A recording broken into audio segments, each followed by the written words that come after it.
her book and she tells you about it. But Doug, I want you to tell them about how life was criminalized in the South. And listen to this good.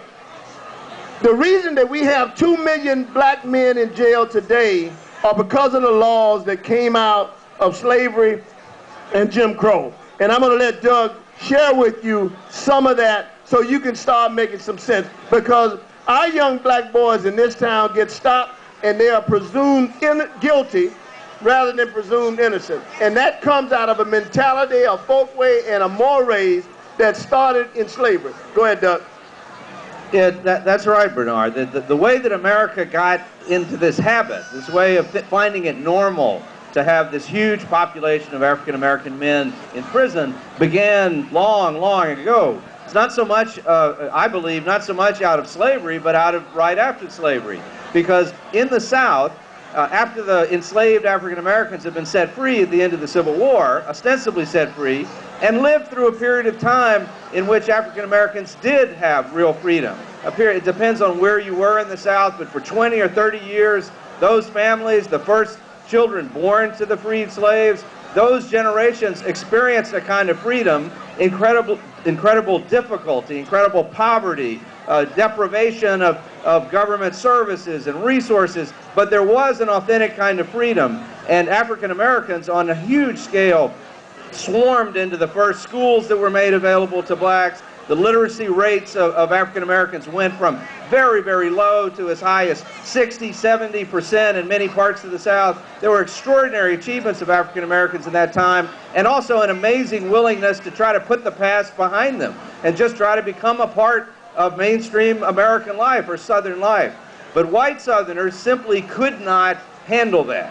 White Southerners, for one, were helpless in terms of resurrecting the cotton economy without these 4 million forced laborers whom they had controlled up until the Civil War. They knew when to plant the cotton, they knew when it had to be picked, they knew how to grow cotton, but they couldn't do it without these slave laborers, and they couldn't bring themselves to deal with the freed African Americans as actual free people, paying them living wages and letting them actually benefit from the success of their labor. And so instead, what the South did was it had to find ways to force blacks back into forced labor and to terrorize African Americans into going along with all these other requirements of whites. And so all the southern states began to pass laws that essentially made it a crime to be black. There's really no other way to say it except to that. If you were black in the South, and if a black man, and this overwhelmingly happened to men, though to some women as well, but if a black man was walking along a railroad track, he was breaking the law. If a black man grew tomatoes on the land that he worked for a white man, and he tried to sell those tomatoes at the end of the day to somebody else rather than to turn them over to the white man, he was breaking the law. If he sought a job from a different landowner than the one where he worked, he was breaking the law. And if he couldn't prove at any given time that he had a job, he was a criminal. Now all those laws were written in ways they didn't say they only applied to black people, but overwhelmingly they were only ever enforced against black people. And so the result of that was that thousands and thousands and thousands of African American men were arrested under these ridiculous charges, oftentimes when they had done nothing at all. And if you go into the court records, what you find over and over again is that at the time of year that the cotton farmers needed more laborers, or that the coal mines in Alabama needed more miners, then deputy sheriffs and sheriffs would go out and round up every young black man they could find, take them down to the courthouse. Oftentimes they'd have no idea what they were actually charging these men with. They might put down in the record books that when they arrested them it was for this, but by the time they got to the judge it'd be a totally different thing they were claiming, different law they were claiming had been broken. And so effectively it began to be illegal to be black. And every black man in the South lived under the jeopardy that at any given moment he might suffer the consequences of these laws. And that's a fundamental bedrock element of why African Americans began to realize that there was never going to be real opportunity in the South, and that they had to find another place in America to seek out opportunity and build the lives for themselves that they deserved. And it was ultimately the departure of that 6 million people over the course of most of the 20th century that forced the South to change. We often think about the civil rights movement the civil rights movement would have happened eventually. But it happened at the time that it did because for so many decades leading up to that Great Migration, leading up to the civil rights movement, there were millions upon millions of these people who were leaving. They had no other option but to leave because that caste system was so fixed and there were no options for them. They were not sitting on the juries that were finding them guilty. They were not the judges that were rendering the final verdict. They were ultimately completely at the whim of the laws that Doug has talked about and I've talked about. That meant that there was really no maneuvering room to even be your true, fuller self. And ultimately, the only choice that they would have had was to leave. That departure of people was resisted by the South and ultimately forced the South to change for these reasons. One is it showed for the first time in American history, for the very first time in American history, yes, there had been an Underground Railroad, a small number of people. Yes, there had been the exodusters who had left right after emancipation, but large numbers, millions upon millions of people leaving in that way en masse, leaving the plows there untended, leaving the mules wandering on the plantation. I mean, they left.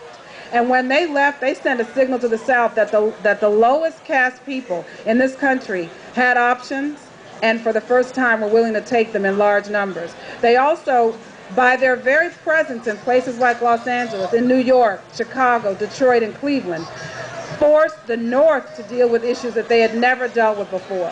Forced the North to pay attention to things that were going on in the South where the people were coming from.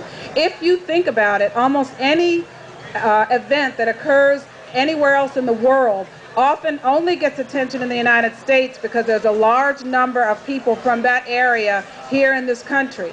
For example, the conflict in Northern Ireland or what's going on in the Middle East. Large numbers of constituents are here in the United States forcing the U.S. to pay attention. Well, the same thing goes for this migration and what was going on in the South. Because there were large numbers of African Americans, by their very presence in places like New York, Los Angeles, and Chicago, it forced these places in Washington, D.C. to look what was going on in the South. There had been resistance to this caste system and to this violence for centuries, but it was like a tree falling and no one there to hear it.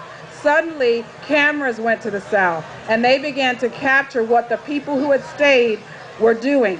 Those people who had stayed also were inspired by what had happened with the people leaving. When they saw cousins and uncles and grandparents and parents leaving, they were inspired by what those people did. They would come to the North and they would see how the people were living. Now, people were packed together in tighter spaces than they were used to in the South, but they could walk free. They could get paid. They got a paycheck. You know, that's kind of nice.